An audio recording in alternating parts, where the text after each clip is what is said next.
We'll begin with an opening statement, and after that, open it up for questions. We have Zach here on your right and Mick on your left. Please get their attention for the microphone before you ask your question for the benefit of our cameras plugged in. Coach? Yeah, thanks everybody for being here. Obviously proud of our guys. Great team win. All three phases, I thought, made an impact in the game. Obviously Wisconsin's an outstanding football team. Paul and I are very good friends. Robin and Stacy are very good friends. This is, I think a game that the two of us look forward to being over because of the amount of respect that we have for each other. So it's a good football team, very good football team we just beat, and the credit goes to our guys. I thought we had a great week of preparation. I thought our offense especially came back from a really poor performance at Rutgers, came with the right mindset Monday morning and went to work on Tuesday, and I think it showed, in their performance today. So I know you guys got questions, so how about questions I can answer for you? You guys have done well against Wisconsin's running game and Jonathan Taylor in the past, and again today. What are those keys? I think we fit it right most of the game. Fit the gaps properly. I thought we tackled fairly well in the secondary. They're going to have a hat for everybody in the front seven, so your safeties and your corners have got to show up. And I think that we got a lead, and that obviously helped. And they had to go throw the ball. So, I think a combination of the first thing I said and then the lead, were deciding factors. What does the absence of Hornibrook do from what they can do offensively, and what does it do for what you can do defensively? Well, my thoughts are with Jake. I think he's a heck of a football player. I've gotten to know the family very well. I can say that I recruited his brother. He's going to another institution. And, just a great family, and he's a great player and a great kid. So you hate to see anybody not be able to play. And, he's a vet. It's like, how we had to be early with Clayton being in and out. It's really tough. I just appreciate the media letting us know on Thursday. The more you guys do that for our opponents, 2 thumbs up. I mean, that was awesome. So we really didn't change a whole lot, to be quite honest with you. They still ran the formations we expected them to run, and the plays that you're going to get when you see Wisconsin. And then they had some wrinkles for us that we didn't play very well against, and then I think Hank and the guys really shorted up. But anytime you lose a veteran quarterback like that, that's a tough blow. And we've had our fair share of tough blows injury-wise. So from a team standpoint, the next guy's just got to pick it up and go play. And I thought their 2 other kids came in and battled. I really do, but I thought our defense played very well today. Scouts from 13 NFL teams here today, and obviously they're here to see a lot of players. So some of them are on the Wisconsin line. Back on Monday, you called them, some dudes. Yeah. Because of how talented they are. But I'd love to get your take on what makes some of them stand out so much, especially 66 and 79. Yeah, well, they're just, massive humans, first of all, that are really athletic, really strong. Fundamentally, they do a really good job. It's like this week, and then when you play Iowa, it's kind of the same when you watch your O-line. It's like a concert pianist, just the way their hands work on the piano is kind of like how their O-line, it just all plays together. And, they're physical guys, and I think they play great team offensive line football. You don't see a lot of communication errors. The only game I saw them make errors, and it was the first time I'd seen them make errors, was against Michigan. But Michigan will put that kind of pressure on you from their front and from what they do schematically. So, great job by our D-line today. I think most of their runs were on draws and passing situations when maybe we didn't fit some things properly. But to hold, JT to 46 yards, that's a big accomplishment by our defense. The running game, 2 straight weeks now, you've really gotten it going, and you talked a couple weeks ago when you had the struggles. Yeah. What's been the difference there? How'd you get that together? Well, yeah, I think the young backs are getting better. I think Chad has stepped up and been able to really provide leadership. Again, a guy that last year, probably going into November, maybe was wondering if he's going to walk on senior day or come back for his 5th year, and now, Chad's got a vital role to what we're doing. Got word late in the week that Solo was going to be cleared, but he hadn't had a lot of reps throughout the week. So, we went with kind of the similar plan that we had from a week ago, and we knew it was going to be a physical game, and Isaiah was just a hot hand, and so that's why we went with him. But playing physical, playing behind his pads, and it looked like we were finishing some blocks pretty well too.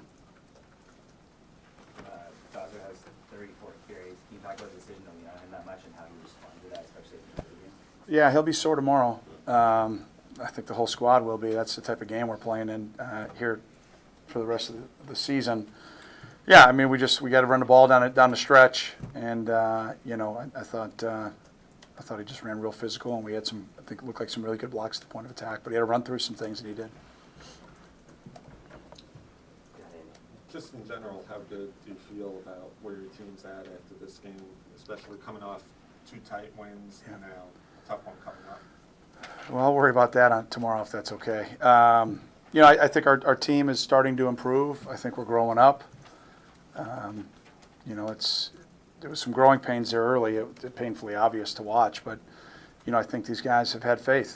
They've just stayed the course. They've had belief, and they're getting a reward for that effort, and they can't stop now. There's a return typically on investment, and these guys have been really working hard. Our group has really been working hard in practice, and my expectation is the leadership will continue to keep the pedal down, and I hope they have some good, clean American fun tonight, and we'll get up tomorrow and worry about what's ahead of us.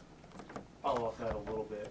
How difficult is it as a coach to get guys to improve within the middle of the season as a team when you start 1-3 or 2-3 or whatever it is, and a lot of people outside the building have kind of already written you off and so forth? Yeah, well, again, control the controllables. I've been doing this a long time. I'm not going to hurt anybody's feelings. I really don't care what they say about me. I don't care. My job is to develop the team, and when we win football games, obviously it's going to be positive, and when we don't, I get it and I understand it and I respect it. And last year I had a pretty good idea why we started slow. This year we just did not have the consistency that we needed, and the depth was too young to make an impact right away. And now the depth is starting to improve. The depth is starting to create competition. So if a guy makes a mistake now, he's able to come out, and we're able to use the best motivator in the world, and that's the bench. And when you have that as a coach, it's not that you're trying to put fear in guys, it's the other way around.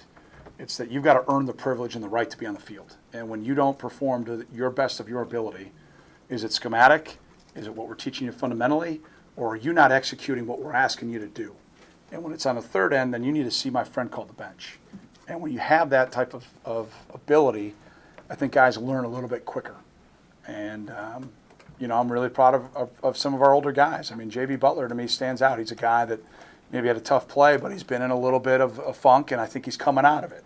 I thought Clayton, again, maybe would go back and look at his game a week ago and want a lot back, but he came back and responded today. So there's plenty of guys to list on that, but the most important thing is they're getting better, and that's the hallmark of a good football team. Fitz, Montre obviously came in this season as a guy on the NFL radar. Yeah. How is, I guess, your assessment of him to this point, and maybe how has he enhanced that stock as possible? Yeah, I think those 13 scouts are here to watch him today too. I no doubt about that. His Twitter handle's what, on an island or something like that? Yeah, that's his attitude. He understands he's going to be on an island. He understands, some of the circumstances he's going to be in. He's typically going to be in a very difficult matchup. He doesn't go anywhere typically besides their what we see as far as the highest targeted receivers, things like that. So he's been doing that for a handful of years. He's just playing outstanding football right now. He's really playing at a high level. You had an odd situation with the kicking game today. What happened to your buddy Drew? Yeah, Drew, had a lower body issue that popped up about 25 minutes before the game. So that's always fun. Kubander's pads were over at the Walter Athletic Center. They weren't even here. So our equipment staff had to run over to Walter and pick his stuff up. And then I looked out, and Jake Collins was kicking off, and Kubander was kicking extra points. So I got that going for me, which is nice. Joe Gaz wasn't No, out there. no, hell no. And the offense, do you feel like there's still more? Clayton, obviously one of the picks was just Yeah, he's trying to make a play. Yeah. But the one that Connolly made a play on, but really the one with about 9 minutes to go. Yeah, that's our fault as coaches. Yeah, we got the memo to everybody but one guy, So all week going into that formation, the concept we had called, we were checking to a throw. And, as we're adjusting different things, he went to the check that we had talked about going to the all week. And that's why I don't know if you saw when he came over. So that's on us. We got to make sure our communication on what we want to do and how we want to do things. So it's one of those where I probably should have taken a timeout to help him. So that's supposed to be a running play, or the receiver did something? No, it's supposed to be a running play. Okay. Yeah, but he checked into something and he did exactly what the game plan asked him to do. So I would prefer that we don't do that in the future.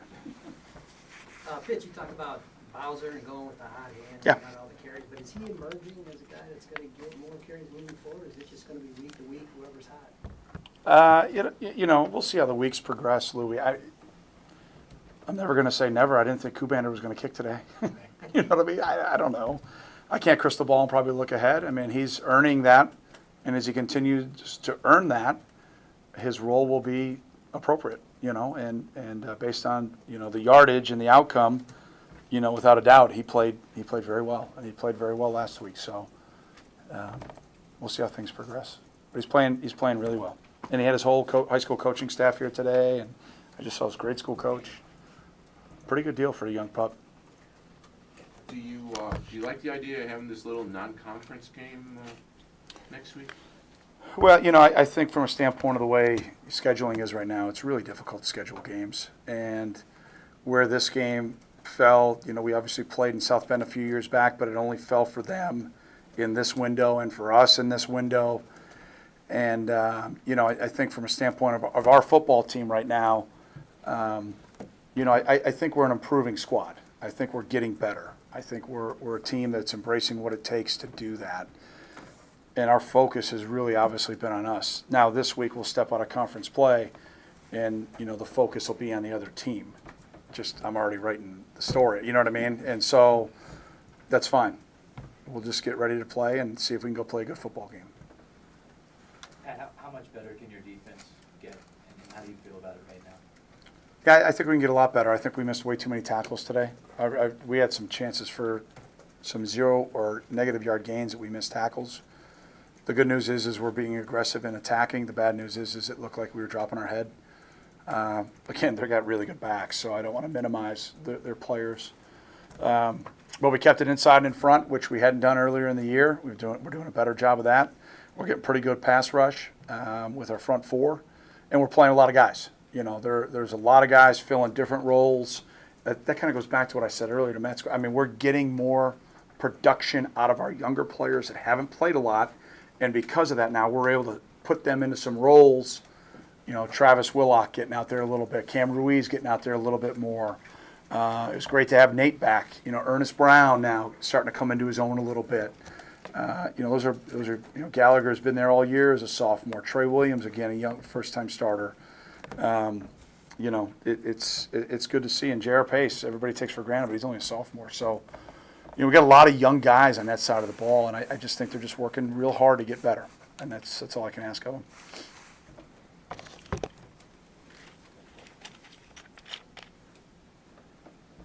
We recovered 3 fumbles today. How important were those in terms of changing the momentum, and also how significant is it that when the ball's rolling around, it seems like every shot that your guys are the ones getting the ball? Well, the turnovers caused are key. I mean, I was looking at the games Thursday and yesterday. Obviously, I don't know what happened the rest of the world today in football, but it's one of the things I talked to the staff about on Friday after the Thursday games. It was just evident this was going to be a turnover weekend. Sometimes there's like different spikes, and there were a bunch of turnovers in Thursday night's game. There were a ton of turnovers in last night's games, and it just seems like those things kind of happen in bunches. And we talk about going after the football, and that play that Patty Fisher made was awesome. I mean, that was textbook play, and then throwing it up. That was interesting. I don't know if that's what we were looking to do, but hey, so be it. But it's a big play. We couldn't tell. He wasn't actually trying to lateral there. What happened on that one? I didn't. I just saw the ball come up. I don't know. Some of the guys said, "Patty, what are you doing throwing the ball?" I don't know. I got to watch the tape tonight. He'll be up here shortly. Excellent. Yeah. Pete, just shout it out. Go, Pete. What do you got, buddy? Okay. I'm ready. That broken field run by Clayton Thorson seemed to confirm that he's at full health now, I would think, right?